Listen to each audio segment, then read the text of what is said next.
ನೆಲಮಂಗಲದ RTO office ಬಳಿ ಒಂದು ಅದ್ಭುತವಾದ ಮಾನವೀಯತೆ ಮತ್ತು ಹೃದಯವಂತಿಕೆಯಿಂದ ಕೂಡಿರತಕ್ಕಂಥ ನೆಮ್ಮದಿ ಸೆಂಟರ್ ಫಾರ್ ಪ್ಯಾಲಿಯೇಟಿವ್ ಕೇರ್, ಇದು ಸುಕೃತಿ ಚಾರಿಟಬಲ್ ಟ್ರಸ್ಟು ಮತ್ತು ರೋಟರಿ ಜಂಟಿ ಸಹಯೋಗದೊಂದಿಗೆ ಸುಮಾರು 55 ಹಾಸಿಗೆ ಸಾಮರ್ಥ್ಯದ ಪ್ಯಾಲಿಯೇಟಿವ್ ಕೇರ್ ಸೆಂಟರ್ ಬರ್ತಾ ಇದೆ. ಇದಕ್ಕೆ ಬೇಕಾದಂಥ 1 ಎಕರೆ ಜಮೀನನ್ನು ಈ ಕೃಷ್ಣಪ್ಪ ಅವರು ಇದನ್ನು ಉಚಿತವಾಗಿ ಕೊಟ್ಟಿರೋದು ನಿಜವಾಗ್ಲೂ ಮೆಚ್ಚುವಂಥದ್ದು. ಇದು ಈ ಕೃಷ್ಣಪ್ಪ ಅವರ ಹೃದಯವಂತಿಕೆ ಮತ್ತು ಮಾನವತೆಯನ್ನು ಎತ್ತಿ ತೋರಿಸುತ್ತೆ. ಮತ್ತು ಸುಕೃತಿ ಚಾರಿಟಬಲ್ ಟ್ರಸ್ಟ್ನ ಮುಖ್ಯಸ್ಥರಾದಂಥ ನಾಗರಾಜನ್ ಅವರು ಮತ್ತು ಅವರ ಸ್ನೇಹಿತರು ಎಲ್ಲ ಸೇರಿ ಇದನ್ನು ಕಟ್ತಾ ಇದ್ದಾರೆ.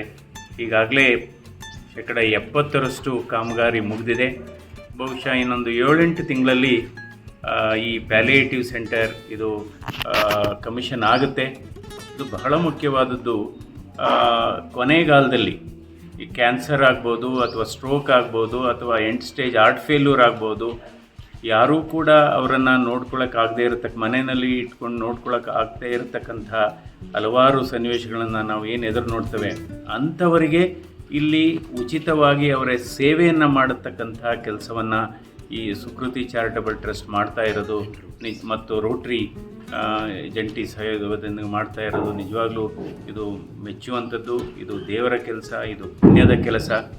ಅದೇ ರೀತಿ ಇನ್ನೊಂದು ಬಹಳ ಮುಖ್ಯವಾದದ್ದು, ಇಲ್ಲಿ ಬಿಲ್ಲಿಂಗ್ ಕೌಂಟರೇ ಇರೋದಿಲ್ಲ. ಸೊ ಅದಕ್ಕೋಸ್ಕರ ಇಂಥ ಕಾರ್ಯಕ್ರಮಕ್ಕೆ ನಾವೆಲ್ಲ ಸಹಾಯ ಮಾಡುವುದು ನಮ್ಮ ಧರ್ಮ ಅಂತಲೇ ಹೇಳ್ತೇವೆ. ಇದು ನಮ್ಮ ಜವಾಬ್ದಾರಿ ಮತ್ತು ನಮ್ಮ ಧರ್ಮ ಆಗಿದೆ. ಯಾಕೆಂದರೆ ಯಾವುದೇ ಒಂದು ಆಸ್ಪತ್ರೆಯಲ್ಲಿ ಬಿಲ್ಲಿಂಗ್ ಕೌಂಟರ್ ಇಲ್ಲ ಅಂದ ಕೂಡಲೇ ಅವ್ರದ್ದು intentions are very clear. It's only service service service. ಅದರಿಂದ ಇದೊಂದು ನಿಜವಾಗ್ಲೂ ಒಂದು ಆದರ್ಶ ಆಗುತ್ತೆ ಅಂತ ನಾನು ಅಂದ್ಕೊತೀನಿ.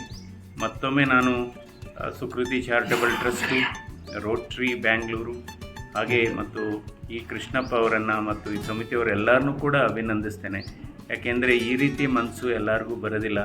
ಇದು ಏನೋ ಒಂದು ಅವರ ಅಲ್ಲಿ ದೈವತ್ವ ಮತ್ತು ಮನುಷ್ಯತ್ವ ಕೂಡಿದೆ ಅಂತ ನನ್ನ ಭಾವನೆ. ಸೊ ಇದಕ್ಕೋಸ್ಕರ ಹೆಚ್ಚು ದಾನಿಗಳು ಕೂಡ ಮುಂದೆ ಬಂದು ಸಹಾಯ ಮಾಡಿದರೆ, ಇದು ಬಂದು ನೋಡಿದರೆ ಗೊತ್ತಾಗುತ್ತೆ. Seeing is believing.